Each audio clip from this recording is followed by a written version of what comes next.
Bienvenue sur 3A Télé Sud dans votre émission Africam le débat, qui est consacrée aujourd'hui sur la Côte d'Ivoire, dont le thème est « Quelles sont les perspectives pour la Côte d'Ivoire ?»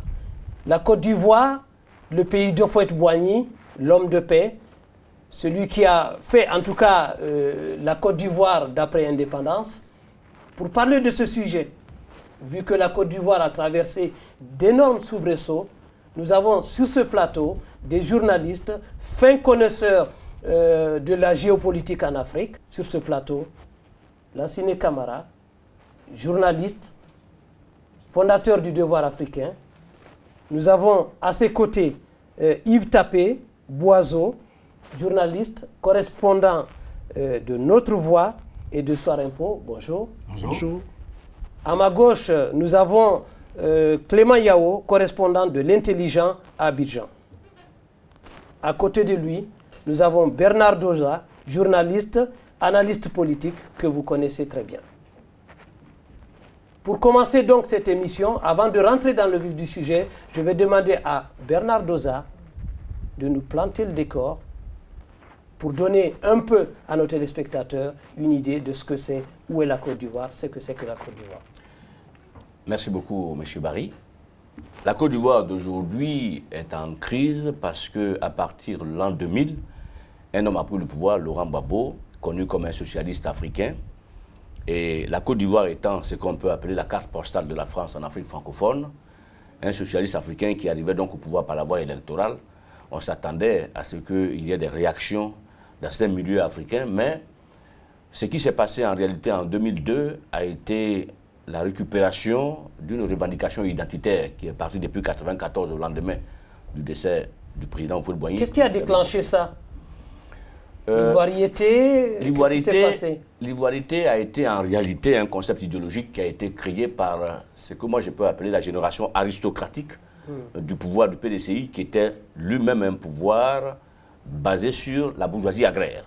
Donc la dimension aristocratique, cette bourgeoisie agraire qui était incarnée par Konan Bédié, n'avait pas d'argument pour attaquer ce que moi je peux appeler la nouvelle élite des Ivoiriens de l'extérieur qui était incarnée par Alassane Ouattara. Donc il fallait, pour pouvoir l'empêcher d'être candidat, on a utilisé ses origines burkinabées comme leitmotiv pour protéger un peu l'élite de l'intérieur contre une nouvelle invasion qu'on appelait, celle qui venait de l'extérieur, qu'on appelait donc les Ivoiriens, les nouveaux Ivoiriens qui n'ont pas vécu l'intérieur. D'ailleurs, Alassane Ouattara une fois même l'a dit, que ce qu'on lui reproche en Côte d'Ivoire, ce n'est pas le fait qu'il soit burkinabé, mais c'est le fait... Burkinabé d'origine. Voilà, ce n'est même pas le fait que ses origines burkinabées n'ont aucun lien, mais ce qu'on lui reproche, c'est de ne pas avoir été à l'école ivoirienne de la réussite et d'être un élément venu de l'extérieur. Donc, les éléments aristocratiques de la bourgeoisie agraire donc, ont utilisé ça comme un cheval de bataille qui nous a amenés vers la guerre, mais la guerre qui a commencé par le coup d'État, dans l'explication que beaucoup de gens donnent. En réalité, mais qui a fait le coup d'État déjà? Expliquez à nos téléspectateurs pour qu'ils comprennent. Le coup d'État de 99 déjà, beaucoup parlent de cette génération de militaires de la FILPAC qui sont allés faire le coup de feu à Bangui, dont le retour n'a pas été récompensé par l'argent que l'ONU a donné. Mais dans les enquêtes et dans le nouveau livre que je suis en train d'écrire, dans les enquêtes, on a découvert que 15 jours avant le coup d'État, d'ailleurs le Figaro l'a écrit aussi, le général Gaï avait été convoqué à Paris. Il a été auditionné au boulevard Mortier par la DGSE. 15 jours avant le coup d'État, il a pris l'avion avec le général Janou Lacaze pour aller se mettre à Biancouma. Donc, je considère que les deux versions doivent être analysées dans le futur. On va y revenir tout à l'heure. Monsieur Lassine Camara, la Côte d'Ivoire a traversé une crise déjà d'abord politique. Je pense que Ouattara, au temps d'Houphouët, est arrivé, il avait pour mission de remettre les grands équilibres macroéconomiques en place. Il a réussi certainement en partie. Ensuite, il y a eu la guerre. Oui, mais la Côte d'Ivoire, c'est pour nous les petits États-Unis d'Afrique. C'est comme ça que moi je conçois la consolidation de l'unité nationale par la composante de toutes les ethnies. Et de ce point de vue, je crois que nous allons vers ce que j'appelle une solution heureuse, c'est que nous devons nous intégrer dans nos pays respectifs. Alors, on a maintenant une date qui a été fixée, le 30 novembre 2008. On en parlera tout à l'heure des élections. Donc, il y a eu effectivement cette guerre, qui a été une guerre malheureuse, mais en même temps, comme on dit, à quelque chose de malheureux. Bon, nous allons donc tirer de ce qui vient de se passer le bon côté qui fera en sorte que l'avenir ivoirien soit un avenir maîtrisé et un avenir réussi. Yves Pathé, aujourd'hui, y a-t-il des perspectives après tout ce qui vient de se passer? La Côte d'Ivoire retrouve en tout cas la paix.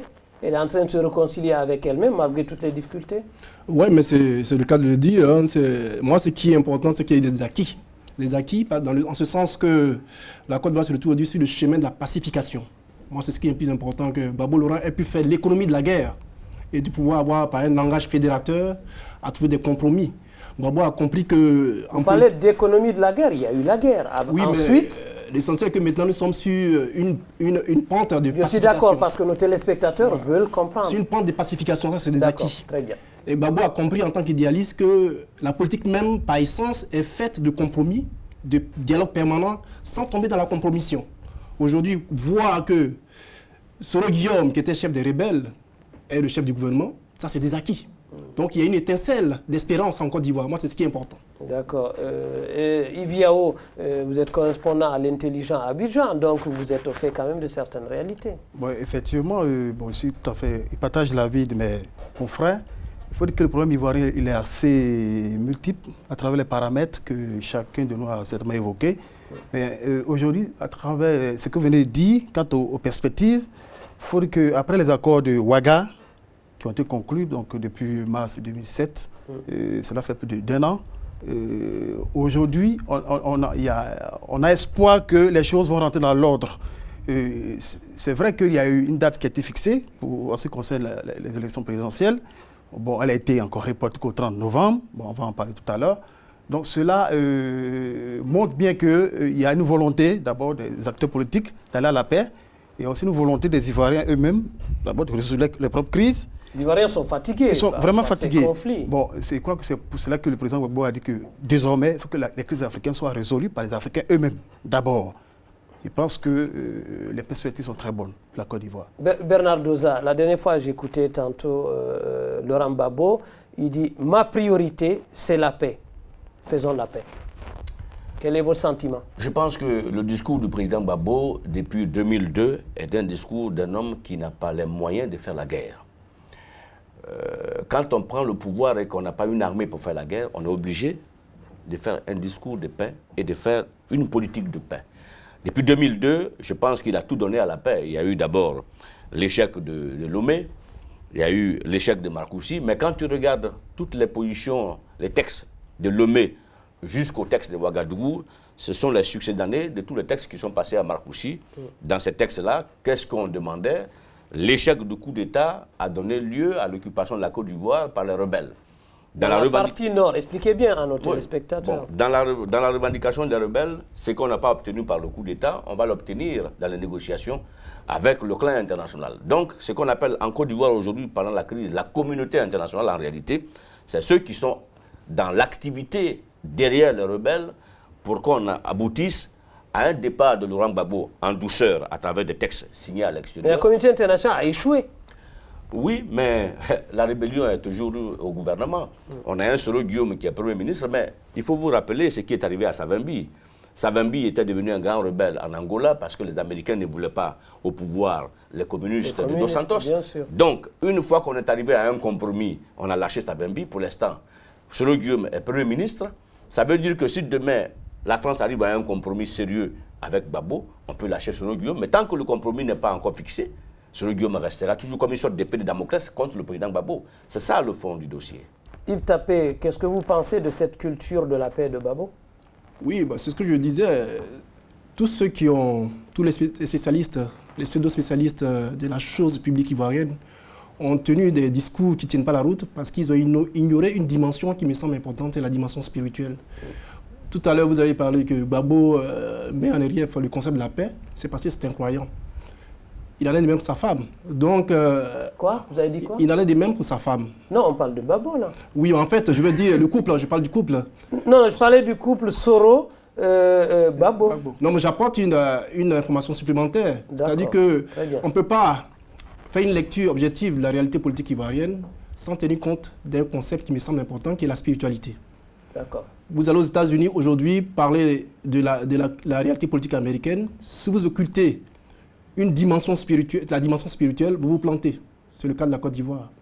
Si Babo aussi parle du concept de la paix, c'est parce que c'est un croyant convaincu. Oui, mais c'est surtout parce qu'il y a la guerre, il y a eu la guerre aussi. Non, mais quand il y avait la paix, on ne parle pas. Je veux dire, en tant que croyant, les valeurs qu'on partage, on les met en relief, même en politique. D'accord. Et les valeurs de paix sont des valeurs qui me semblent fondamentales. Vous voulez dire que le président Babo, la spiritualité est un de ses fondements, il a la foi. C'est une armure. C'est une armure. C'est une armure, même dans la raison de la crise. Les gens ignoraient cet aspect-là, c'est pour ça qu'ils n'ont pas su pourquoi il a tenu. Qu'est-ce que vous en pensez, Clive Yao? Je n'ai pas abordé dans le même sens que lui. Moi, je pense que le couple Gbagbo et Soro est un couple, en apparence, parfait. Mais en réalité, il y a pas mal de contradictions.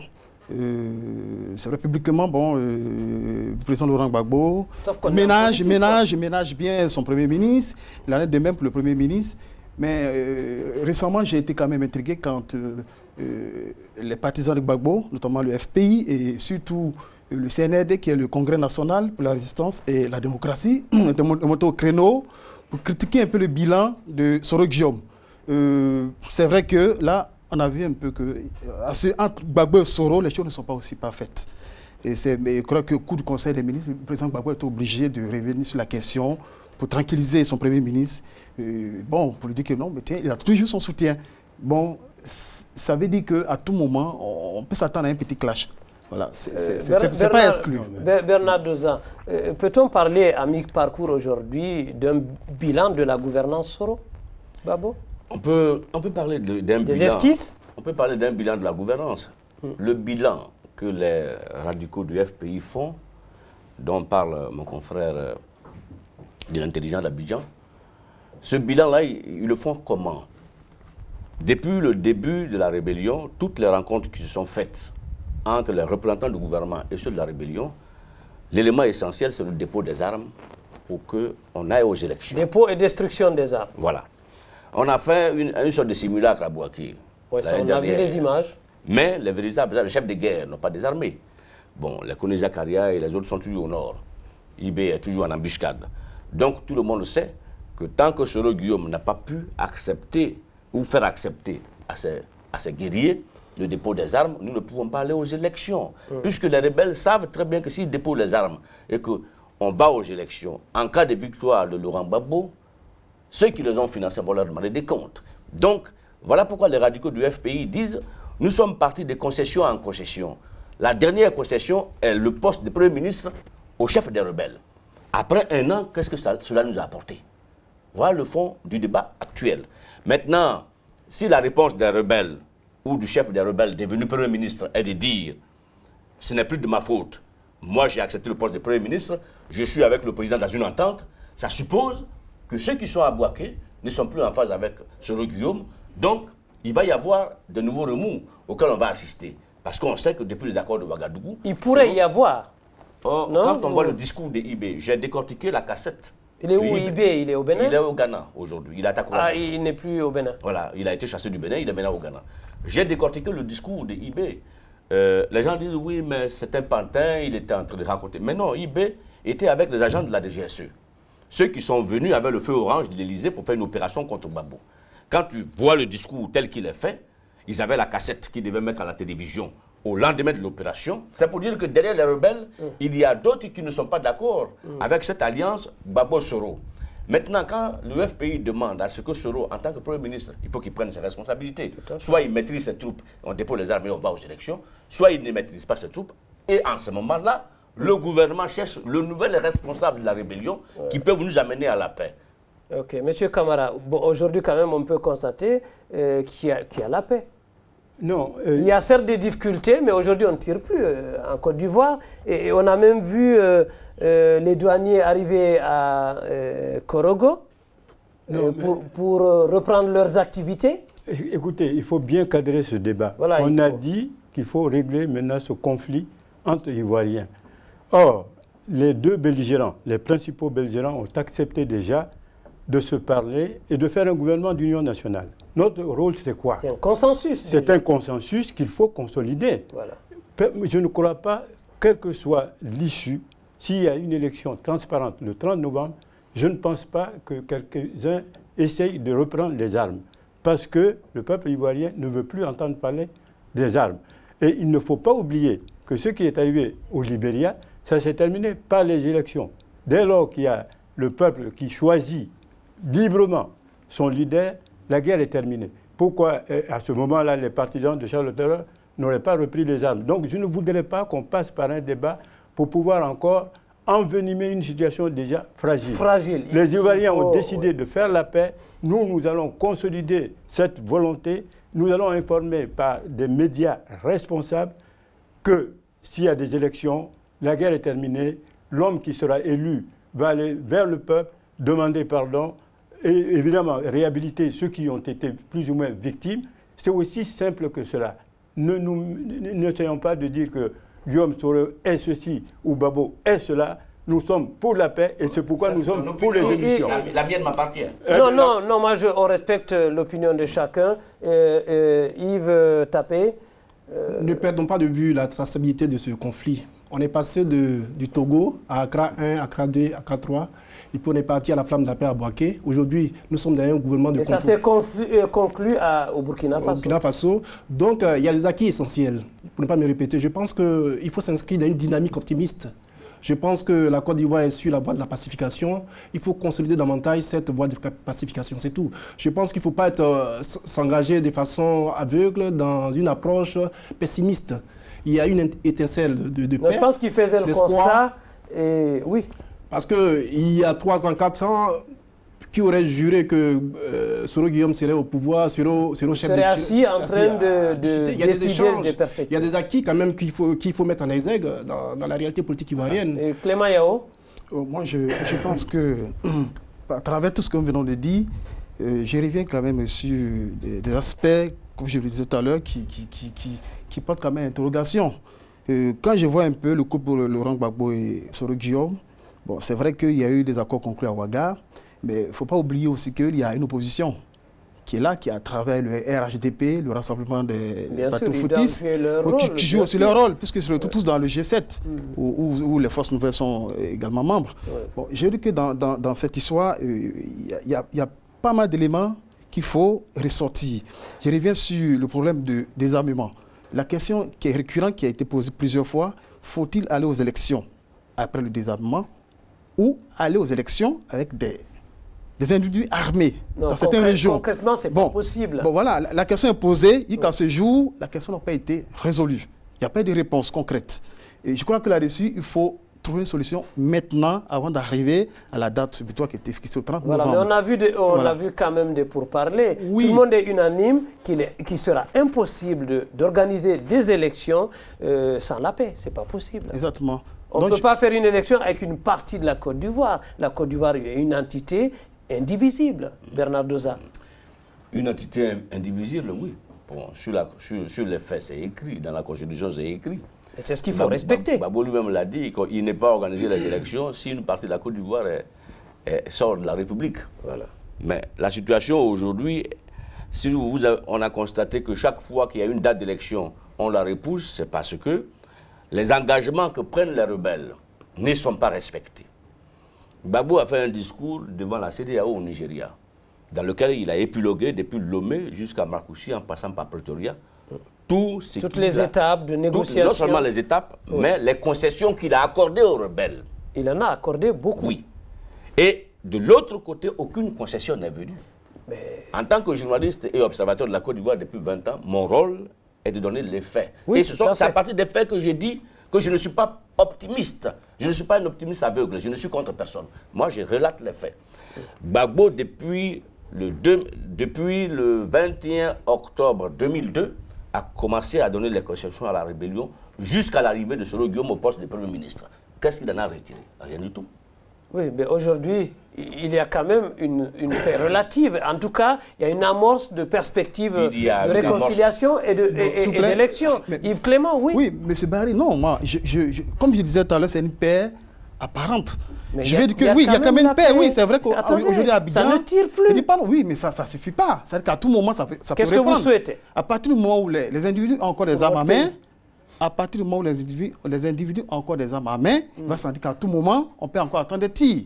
Donc pour moi, enfin c'est vraiment mon opinion personnelle, il faut désarmer tout le monde avant d'aller aux élections. Sinon autrement, imaginez-vous, le syndrome du Kenya, il plane un peu partout. Encore, imaginez-vous qu'après ces élections, que les choses se passent mal, que les choses se passent comparativement au cas du Kenya, vous imaginez un désarmement total. Oui, total. Moi, c'est mon opinion personnelle. Je suis totalement d'accord, mais je vous ai cité le cas du Libéria. On disait la même chose avant l'élection présidentielle. C'était même pire.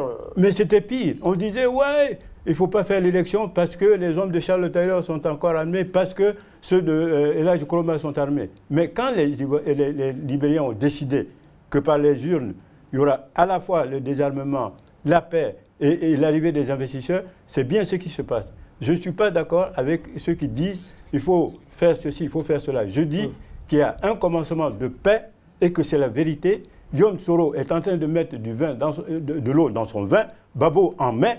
Eh bien, je vous dis que si nous consolidons ça, on met la Côte d'Ivoire en confiance avec elle-même, l'élection va essayer de donner ce que j'appelle une issue heureuse. Un point, un trait. Je peux rebondir sur ce que tu viens de dire. D'accord, je voulais juste dire que, si je comprends bien ce qui se passe là, c'est qu'en fait, il faudrait qu'il y ait un désarmement complet. En même temps, il faudrait que l'État reprenne son autorité et sa souveraineté sur l'ensemble du territoire. Je suis d'accord avec vous. Les deux ne sont pas incompatibles. C'est-à-dire qu'on continue à préparer l'élection présidentielle du 30 novembre tout en disant aux uns et aux autres... Tout en verrouillant.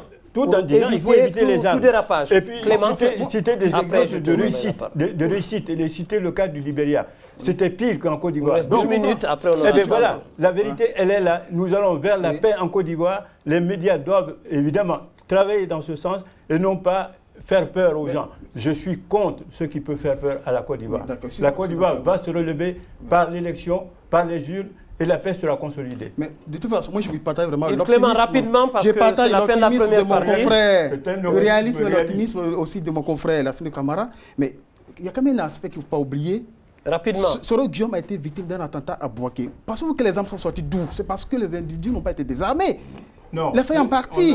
Son avion était attaqué. S'il vous plaît. Son avion était attaqué par des armes lourdes. Ça veut dire que les armes circulent à tout moment pendant les élections et pendant la campagne.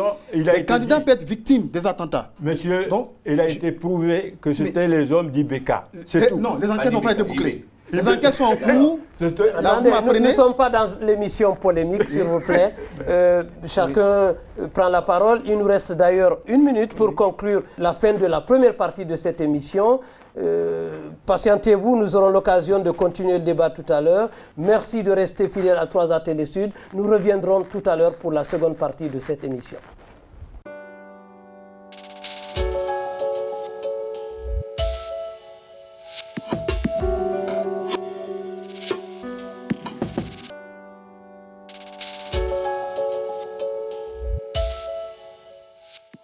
Reprise de la deuxième partie de cette émission. Nous avons toujours sur le plateau Yves Tapé, Lassine Camara, Clément Yao et Bernard Doza, qui sont tous journalistes. Ils connaissent absolument la situation, ce qui se passe en Côte d'Ivoire. On dirait qu'on assistait tout à l'heure à l'émission polémique. Mais figurez-vous qu'ils ont la parole. Bernard Doza. Je voulais quand même répondre à Lassine Camara, parce que j'ai comme l'impression que dans cette affaire, il a un point de vue qui ne prend pas en compte les éléments précis. Il a parlé du Libéria.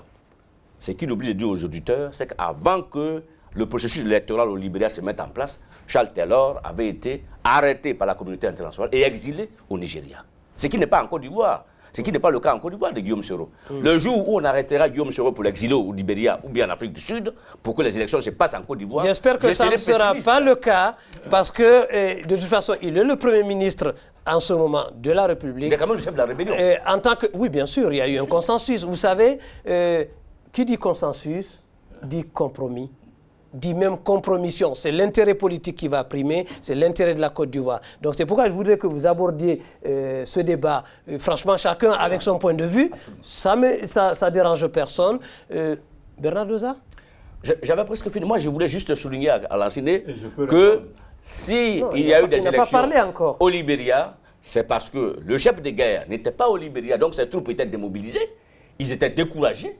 Aujourd'hui, il est même devant le TPI, ils sont encore plus découragés. Voilà pourquoi on a laissé le processus électoral se dérouler au Libéria. Or, en Côte d'Ivoire, toutes les forces sont en présence, elles sont là. On n'a que quelques chefs de guerre déçus qui sont à l'extérieur, qui tentent de noyauter et de casser la dynamique de la réconciliation nationale. Mais la question qui se pose, c'est ce que Clément vient de dire, est-ce qu'il faut se poser la question, et aux Ivoiriens eux-mêmes, et au pouvoir politique ivoirien? Est-ce qu'aujourd'hui, on peut se mettre d'accord, si on veut aller aux élections, soit, comme les rebelles depuis Marcoussi refusent de déposer les armes, est-ce qu'on peut aller aux élections en laissant les armes aux mains des rebelles, en leur faisant confiance que si on va aux élections, et que le peuple ivoirien confirme Laurent Gbagbo, ils vont les déposer. Qu'est-ce que vous pensez de ça? Est-ce qu'il faut aller aux élections avec les armes ou alors il faut désarmer en même temps aller aux élections? Il y a quelques mois quand même. Non, et puis les rebelles sont décidés à désarmer. Il ne faut pas non plus dénaturer les choses. Ils ont fait des efforts. Ils essaient d'être absolument désarmés. Ils sont d'accord, ils sont totalement d'accord. Et ensuite, je ne vois même pas pourquoi il faut arrêter Guillaume Soro. Guillaume Soro n'a pas du tout fait le cas. Il n'est pas question de ça, c'était une image. Mais c'est une très mauvaise image. C'est une mauvaise image. Guillaume Soro fait ce qu'il avait à faire, ce qu'il fait actuellement.